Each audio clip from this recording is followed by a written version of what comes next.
दूंगा। लेकिन करूं क्या? मैं जब खड़ा होता हूं तकरीर करने के लिए तो सारे पंडाल से डीजल की आवाजें आनी शुरू हो जाती हैं।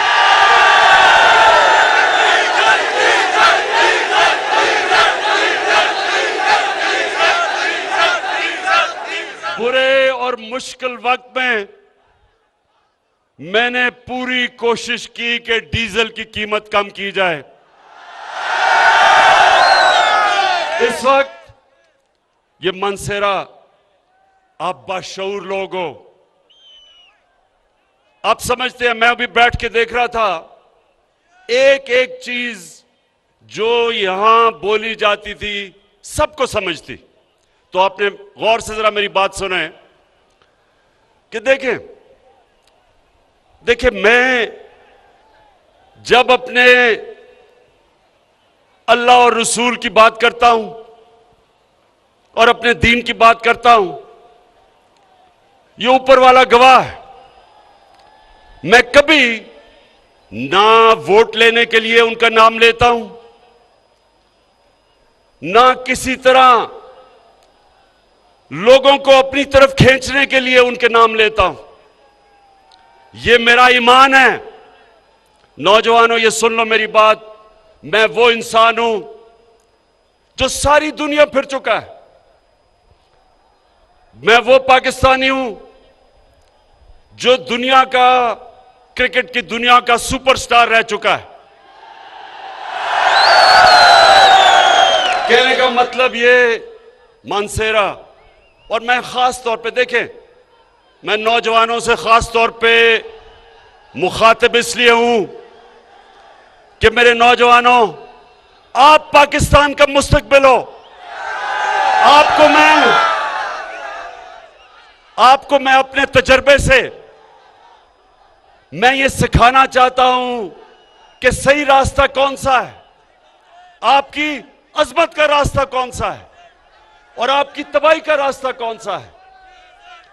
नौजवानों, जब आप नमाज पढ़ते हैं, आप जब अल्लाह के सामने 5 वक्त दिन में झुकते हैं तो क्या मांगते हैं? क्या मांगते हैं अल्लाह से? सिर्फ एक चीज मांगते हैं नौजवानों। अल्लाह से आप मांगते हैं कि अल्लाह उस रास्ते पे लगा जिसमें तूने नेमतें बख्शी, उस रास्ते पे ना लगा जो तबाही और बर्बादी का रास्ता है। 2 रास्ते हैं आपके सामने। नौजवानों, सारा वक्त याद रखना कि हमेशा आपके सामने 2 रास्ते आएंगे। ये जो लोग हैं, अभी जो साले मोहम्मद ने बात की, इसके जमीर को खरीदने के लिए 20 या 25 करोड़ रुपए इसके सामने रखे गए। रेट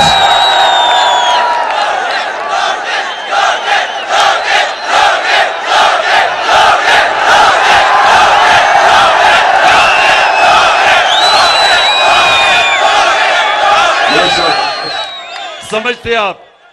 तो नौजवानों, इस वक्त ये जो इस्लामाबाद में मंडी लगी हुई है, इसमें लोगों के जमीर को खरीदने के लिए 20 और 25 करोड़ की ऑफर दी जा रही है। अब ये मैं आपके सामने, ये जो लोगों को खरीदने की कोशिश की है, तो साले मोहम्मद के सामने भी 2 रास्ते थे। एक रास्ता था कि ये पैसे ले ले और कहे जी इमरान खान तो बड़ा बुरा आदमी है और मुझे अभी पता चला है, मेरा जमीर जाग गया कि ये तो बहुत बुरा आदमी है, इसलिए मुझे तो पता ही नहीं था कि ये इतना बुरा है। मुझे तो अब पता चला है कि पीटीआई ने तबाह कर दिया पाकिस्तान। तो एक तो ये रास्ता है, पैसे पकड़े और कहे जी मुझे मेरा जमीर जाग गया इसलिए मैं उधर जा रहा हूं। एक दूसरा रास्ता है, वो दूसरा रास्ता नौजवानों मुश्किल रास्ता है। लेकिन वो आपके नबी सल्लल्लाहु अलैहि वसल्लम का रास्ता है। आपके नबी का रास्ता आसान नहीं था। हर किस्म की मुश्किलें अल्लाह ने उनको पर डाली। अल्लाह के हबीब थे। सबसे ज्यादा इंसान जिससे अल्लाह प्यार करता था वो हमारे नबी सल्लल्लाहु अलैहि वसल्लम थे। उनका आसान रास्ता नहीं था। जो सच और हक का रास्ता नौजवानों, वो आसान नहीं होता, मुश्किल होता है।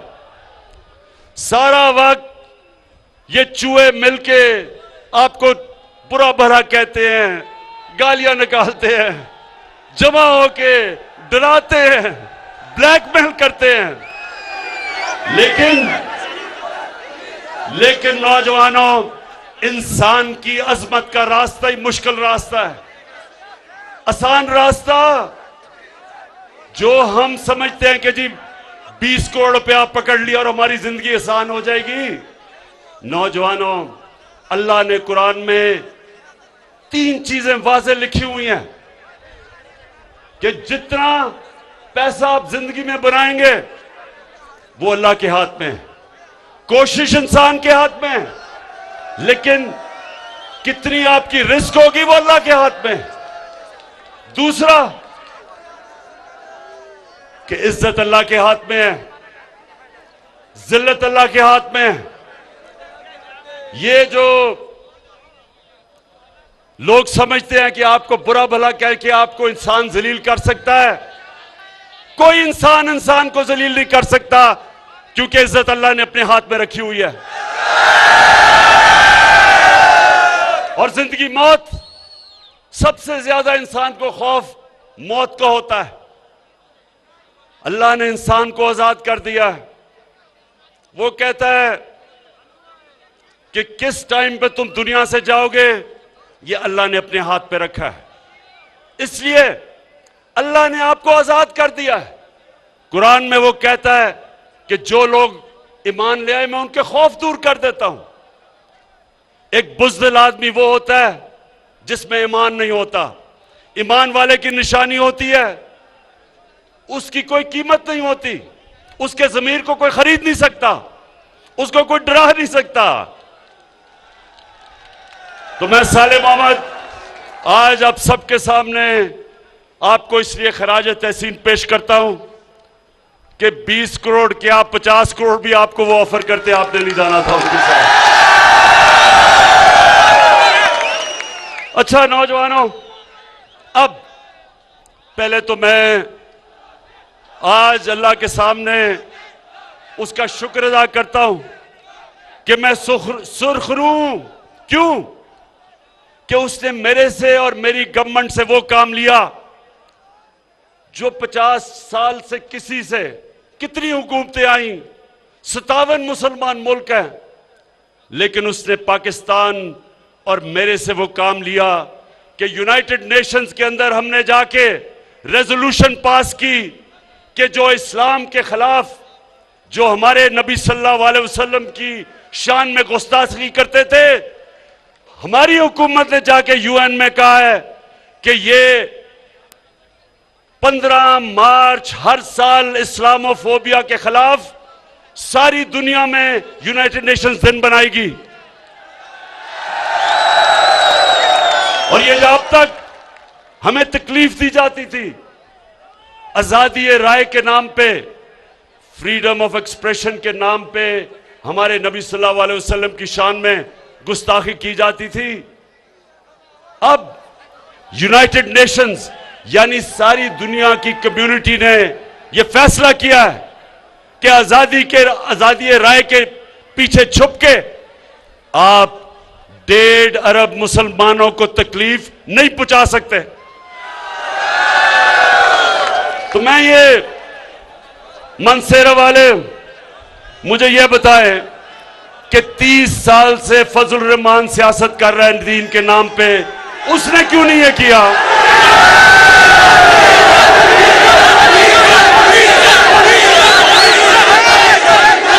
अच्छा, अब नौजवानों आप सुने, पहले तो मैं सिर्फ आपको यह बता दूं कि ये मेरा ईमान है, ये पॉलिटिक्स नहीं है, ये वोट लेने की कोशिश नहीं है। पाकिस्तान सिर्फ एक तरह उठेगा कि हम, जो अल्लाह ने हमें हुक्म दिया है कि नबी सल्लल्लाहु अलैहि वसल्लम के कदमों पे, उनकी सुन्नत पे, उनकी शरिया पे चढ़ो, उनके रास्ते पे ही ये मुल्क उठेगा। और उनका रास्ता ये था कि पाकिस्तान को अगर हमने ऊपर उठाना है तो जो मदीना की रियासत पे उन्होंने असूलों पे, नबी सल्लल्लाहु अलैहि वसल्लम ने जो असूल तय किए थे, जब हम उन असूलों पे चलेंगे, मैं आप सबको आज दावा करता हूं कि हम सबके सामने आप देखेंगे कि दुनिया में यह मुल्क उठता कैसे है, कैसे हरे पासपोर्ट की दुनिया में इज्जत होती है। और वो सबसे पहले इंसाफ के अलावा, जब तक एक माशरे में अदल और इंसाफ नहीं आता, वो माशरा तरक्की नहीं कर सकता। जिस भी माशरे में कानून की बालादस्ती, यानी कि कानून की हुक्मरानी, यानी कि ताकतवर और कमजोर कानून के जब नीचे आते हैं, वो माशरा ऊपर आता है। मदीना की रियासत में हमारे नबी सल्लल्लाहु अलैहि वसल्लम ने क्या कहा था कि अगर मेरी बेटी भी जुर्म करेगी उसको सजा मिलेगी, कोई कानून के ऊपर नहीं। तो ये जो थ्री स्टूजेस या तीन चूहे, ये जो मिलके जो मेरे शिकार करने मेरा आ रहे हैं चूहे, इंशाअल्लाह इन चूहों को शिकस्त इसलिए हम देंगे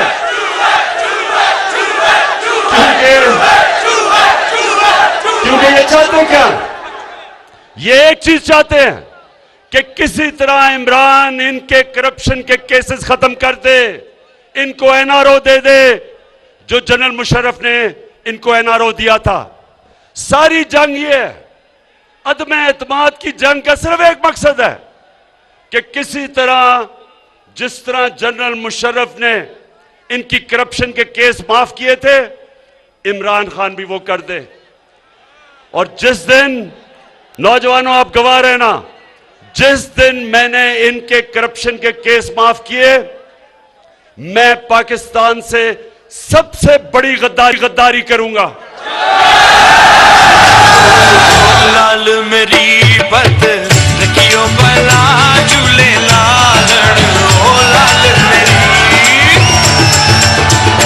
ओ। दूसरी, मदीना की रियासत फलाई रियासत थी, और इंशाअल्लाह जिस रास्ते पे हम लगे हुए हैं, मेरा ये ईमान है कि ये दुनिया में, हम खास तौर पे मुसलमान दुनिया में, पाकिस्तान मिसाल बन जाएगा कि कैसे एक इंसानियत का निजाम होता है, कैसे रियासत अपने कमजोरों की देखभाल करती है, कैसे वो अपने, वो तबका जो पीछे रह गया है उसको ऊपर कैसे उठाती है, कैसे, जैसे हमने हेल्थ कार्ड लेके आए हैं। नौजवानों, ये आप जाके दुनिया में देखें, कितने मुल्क हैं जिधर, कितने मुल्क हैं जिधर हर खानदान को हम हेल्थ इंश्योरेंस दे रहे हैं 10 लाख रुपए की, कि किसी भी अस्पताल में जाके अपना इलाज करवा सकते हैं। महंगे महंगे अस्पताल हैं, प्राइवेट हॉस्पिटल, कोई आम आदमी सोच भी नहीं सकता था कि वो उस दरवाजे के अंदर भी जा सकता है। अब मजदूर, किसान, वेल्डर, जो भी तनख्वाहदार गरीब तबका है, उनके घर में हेल्थ कार्ड होगा, किसी भी अस्पताल में जाके, अच्छे से अच्छे अस्पताल में जाके अपना इलाज करवा सकते हैं। ये पहला कदम है फलाई रियासत की तरफ। हमने एहसास के प्रोग्राम शुरू किए हैं। सबसे पहले हम 2 करोड़ खानदानों को, जो गरीब तरीन है, हम 14,000 रुपया दे रहे हैं खानदान को, ताकि अपना वो घर संभाल सके। फिर महंगाई के दौर में 2 करोड़ खानदान को हम फीसद रियायत दिलवा रहे हैं घी, आटे और चीनी में। फिर एक बीमारी है जिसको कहते हैं स्टंटिंग, यानी बच्चा अपने पूरे कद पे नहीं पहुंचता क्योंकि ग़िज़ा नहीं मिलती। वो पहली दफा पाकिस्तान में हमने प्रोग्राम शुरू किया सांस के नीचे। लेकिन कामयाब पाकिस्तान में सबसे मुझे जो खुशी है, इस वक्त 20 लाख खानदानों के लिए, हर खानदान में जो गरीब तरीन खानदान है, सबसे पहले 20 लाख रुपया सूद के बगैर दे रहे हैं कि अपना घर बना सके। दूसरा 5 लाख सूद के बगैर कर्जा दे रहे हैं कि या किसान अपने खेती बाड़ी में लगा सके और या शहर में अपनी कोई दुकान खोल सके। 5 लाख रुपया सूद के बगैर कर्जा, और फिर उसी खानदान में टेक्निकल एजुकेशन दे रहे हैं ताकि कोई हुनर सीखे और अपनी नौकरी बना सके।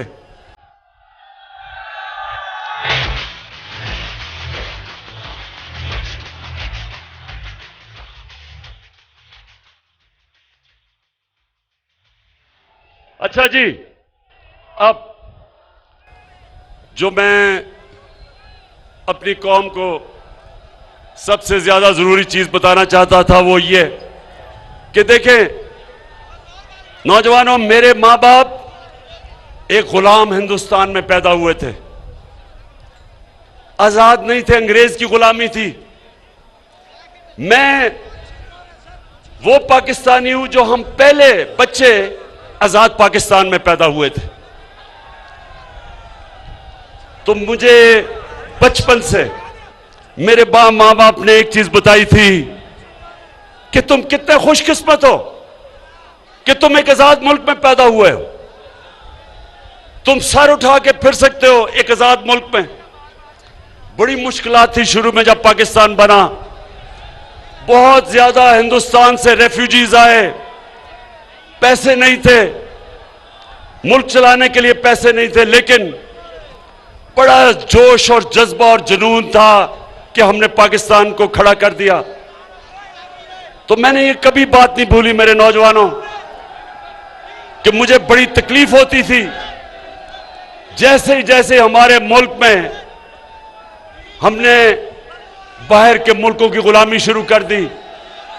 हमारे ऐसे लीडर आ गए जिन्होंने यहां से पैसा चोरी कर करके बाहर भेजा, और जिन मुल्कों में इनका पैसा पड़ा था चोरी का, उन मुल्क के गुलाम बन गए। हमारे मुल्क में 2008 से 2018 तक हम जिस मुल्क के लिए जंग लड़ रहे थे, अमेरिका के लिए, हमारे लोग मर रहे थे उस जंग में, 80,000 पाकिस्तानी मरे। लेकिन उसी जिसके लिए जंग लड़ रहे थे उसने 400 ड्रोन हमले किए हमारे मुल्क के ऊपर। और ये जो 3 चूहे में से 2 चूहे तब सरबराह थे। कभी इनको कोई शर्म नहीं आई कि जिस मुल्क के लिए आप कुर्बानियां दे रहे हैं वो आपके मुल्क पर हमला कर रहा है। कम से कम मुंह से बोले तो सही कि दुनिया में कोई मिसाल ही नहीं इसकी। लेकिन जो अपनी दौलत के गुलाम हो, जिन्होंने चोरी करके पैसा मगरबी बैंकों में और ऑफशोर अकाउंट्स में रखा था, उनके अंदर कभी जुर्रत नहीं आई और एक दफा उन्होंने मजम्मत नहीं की और पाकिस्तानियों को हर किस्म की जिल्लत उठानी पड़ी। तो मैं जब प्राइम मिनिस्टर बना, मेरा पहला यह था कि कभी आगे से मेरा मुल्क किसी की गुलामी नहीं करेगा। हम दोस्ती सबसे करेंगे, सबसे करेंगे। हिंदुस्तान से भी तब दोस्ती करेंगे जब वो कश्मीरियों से इंसाफ करें और वो जो उन्होंने 5 अगस्त 2019 को कश्मीर के अंदर गैर कानूनी और इंटरनेशनल कानून तोड़ के और कश्मीरियों के हुकूक खत्म करके जो उन्होंने किया था, उनसे भी बात करने के लिए तैयार हैं, लेकिन पहले कश्मीर के स्टेटस को वापस लेके जाए।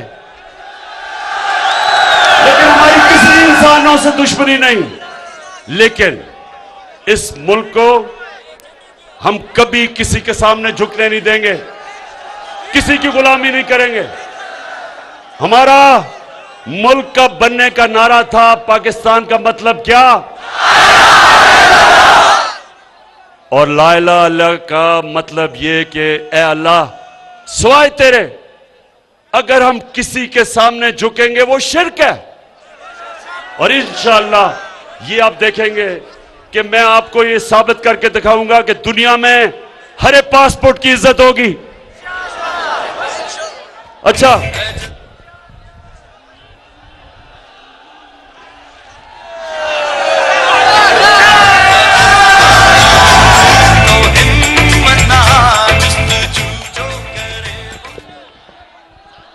एक मिनट जरा असर की नमाज अजान हो जाए।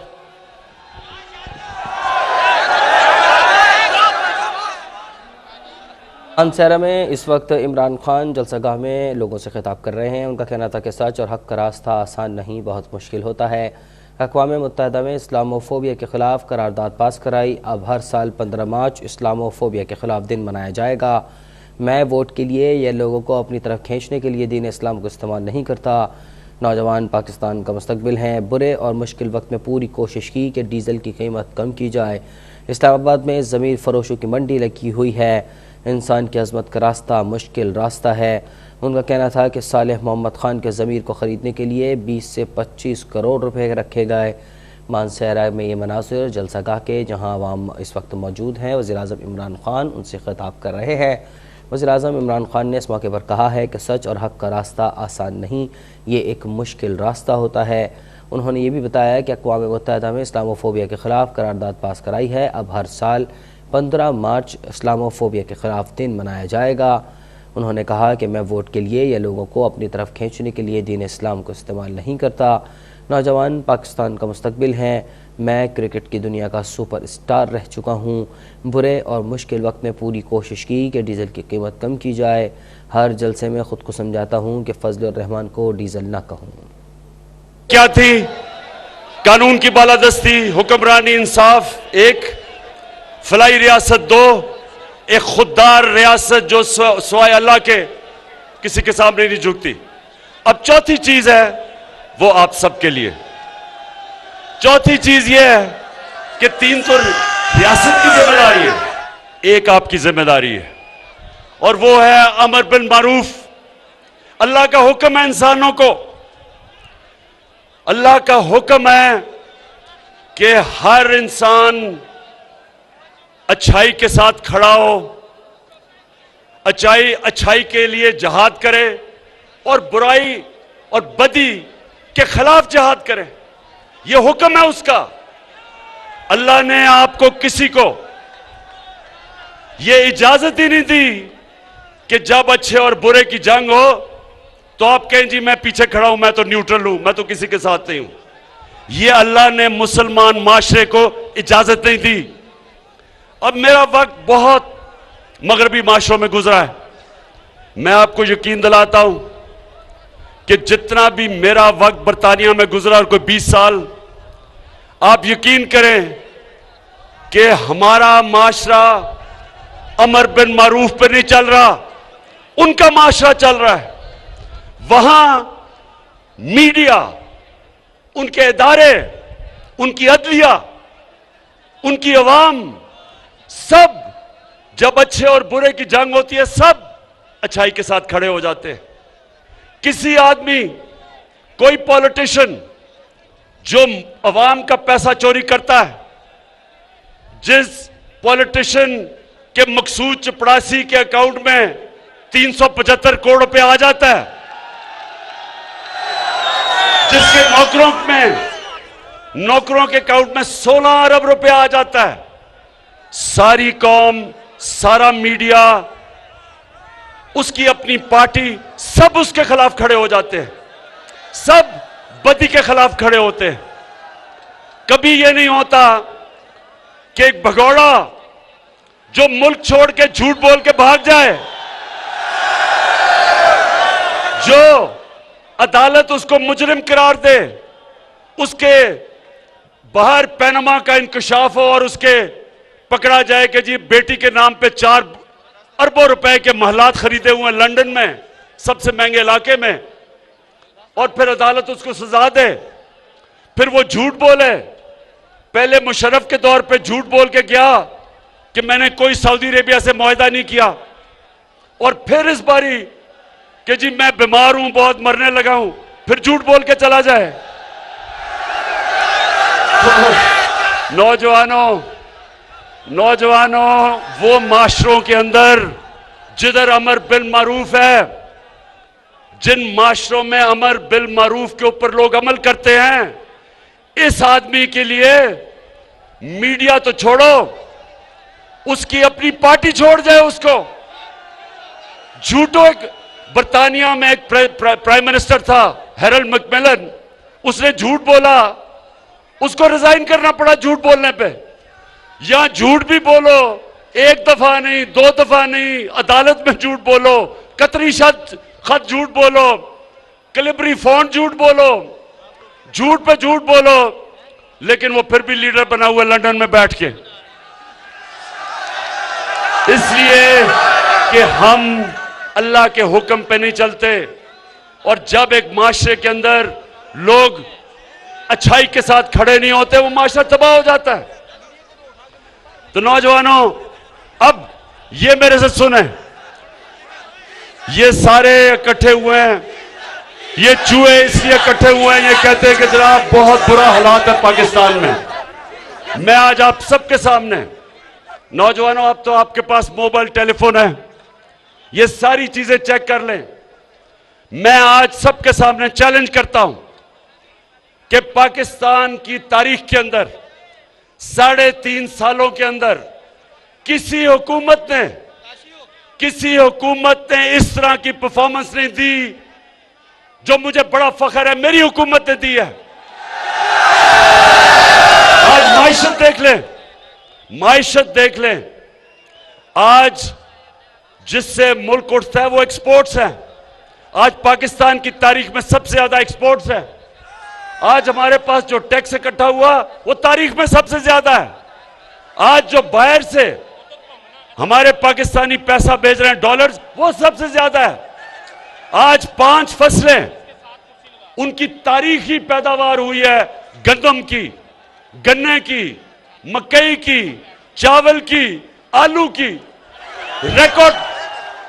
इसलिए कि हमने किसानों का ध्यान रखा है, किसानों को हमने वो कीमत उनकी फसलों की दिलवाई है जो पाकिस्तान की तारीख में कभी नहीं थी। आज वो हमारे किसानों के पास पैसा गया है जो इस मुल्क की तारीख में कभी किसानों के पास इस तरह पैसा नहीं आया। और फिर इंडस्ट्री, आज हमारी इंडस्ट्री चल पड़ी है, टेक्सटाइल इंडस्ट्री की रिकॉर्ड एक्सपोर्ट्स है।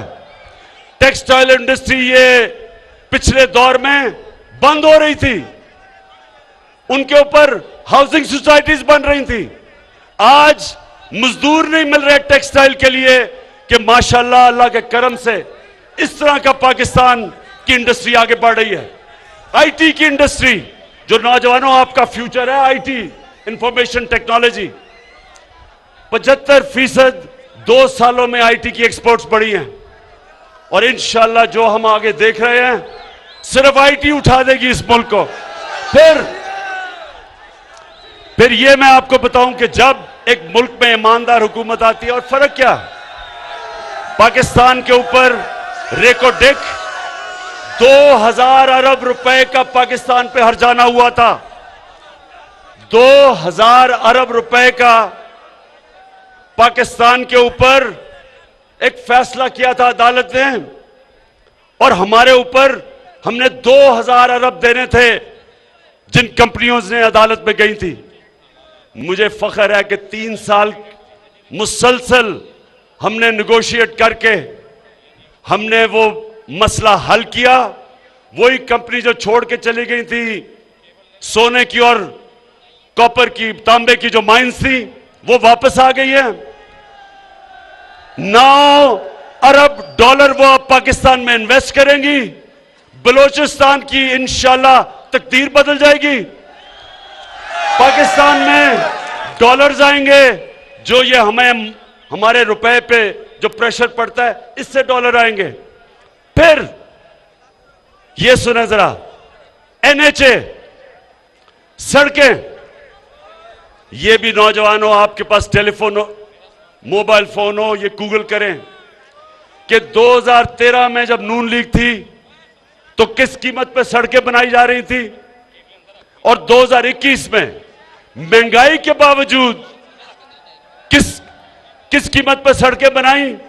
आपको हैरत होगी कि 2013 में जिस कीमत पे सड़कें बनाई गई और 2021 में, हमारे दौर में 23 करोड़ रुपए फी किलोमीटर हमने सड़कें सस्ती बनाई, बचाया मुल्क का। और ये भी वेबसाइट पे जाके देख लें कि हमने फख्र से मैं कहता हूं कि 1000 अरब रुपया हमने कौम का बचाया सड़कों के ऊपर, और उसकी वजह से हमने दुगनी सड़कें बनाई कौम का पैसा बचा के। रेलवेज, पहली दफा रेलवेज 50 साल के बाद हमने जो खसारे में था उसको नफे पे ले आए हैं, और इसमें आजम स्वाति को खास तौर पे मैं दाद देता हूं। और फिर नौजवानों, हमने जो कॉन्ट्रैक्ट्स पिछली गवर्नमेंट ने साइन किए थे गैस पे और बिजली पे, हमने उनको फिर से आईपीपीज के साथ नेगोशिएट किया, कतर के साथ एक नया गैस का कॉन्ट्रैक्ट साइन किया, और 700 अरब रुपया अगले 10 साल में आपका कौम का बचाया है। ये पैसा आप पे लगेगा, ये जितना भी पैसा बचता है वो आप पे लगता है। तो आखिर में मानसेरा, आखिर में मैं इस जबरदस्त जुनूनी जलसे का आपका शुक्रिया अदा करता हूं।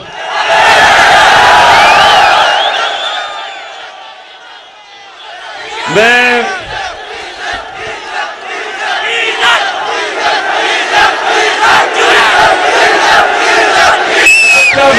जरा एक मिनट हाथ उठा के जरा मुझे बताओ मानसेरा के लोगों कि ये 3 चूहे जो करने चले हैं शिकार, ये कामयाब हो जाएंगे?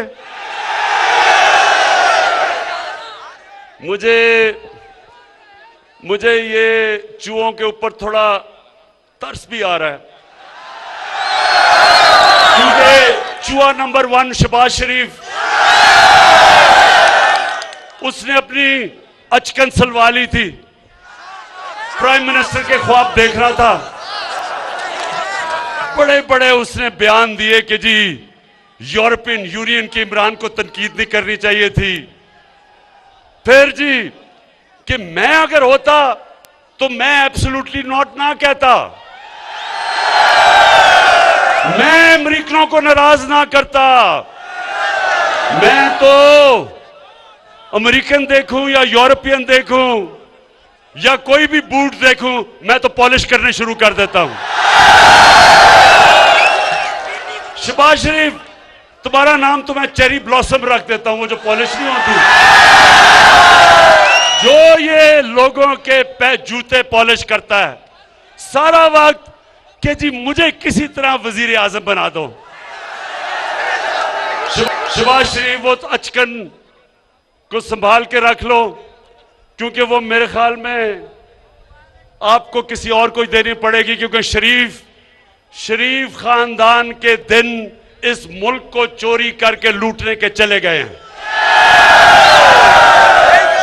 और शरीफ खानदान तो अब ऐसे लग रहा है कि ये अब लंदन में जाके सियासत करेंगे, और अगर ये लंदन चले गए ना, ये सुने जरा, अगर इन्होंने इंग्लैंड में सियासत की तो मुझे यकीन है कि थोड़ी देर के बाद इंग्लैंड पाकिस्तान से कर्जे मांगेगा, क्योंकि कहेगा हमारा दिवालिया निकाल दिया। अच्छा मानसेरा, अब आप 27 तारीख को इस्लामाबाद में मैं सारी कौम को दावत दे रहा हूं,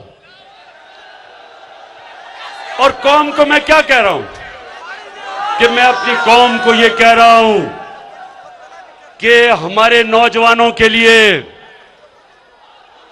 मैं बड़ों को कह रहा हूं अपने बच्चों के लिए, अपनी आने वाली नस्लों के लिए, आपने सिर्फ निकल के इन चूहों को यह बताना है कि पाकिस्तान की कौम अमर बिल मारूफ के साथ खड़ी है। हम सच्चाई के साथ, हम अच्छाई के साथ खड़े हैं और हम तुम्हारे जैसे लोग जो लोगों के ज़मीर के सौदे करते हैं, मुल्क की जमहूरियत को तबाह करते हैं, मुल्क के निजाम को तबाह करते हैं, तुम वो लोग हो जो अपनी चोरी बचाने के लिए इस मुल्क के मुस्तकबिल को तबाह करते हो। सारी कौम निकलेगी तुम्हें यह बताने के लिए कि ये कौम तुम्हारी तरह की सियासत की कब्र खोद रही है, इसका जनाजा निकाल रही है। और इंशाअल्लाह इनकी जनाजे के ऊपर एक नया पाकिस्तान खड़ा हो रहा है। वो पाकिस्तान जो जिसकी वजह से यह मुल्क बना था, जिसकी वजह से कायदे आज़म ने जद्दोजहद की थी, जो इल्लामा इकबाल की ख्वाब थी कि हमने एक मिसाल बनना है सारी मुसलमान दुनिया में, एक वो निज़ाम लेके आना है जो इंशाअल्लाह इस मुल्क को एक अजीम कौम बनाएगा। पाकिस्तान जिंदाबाद।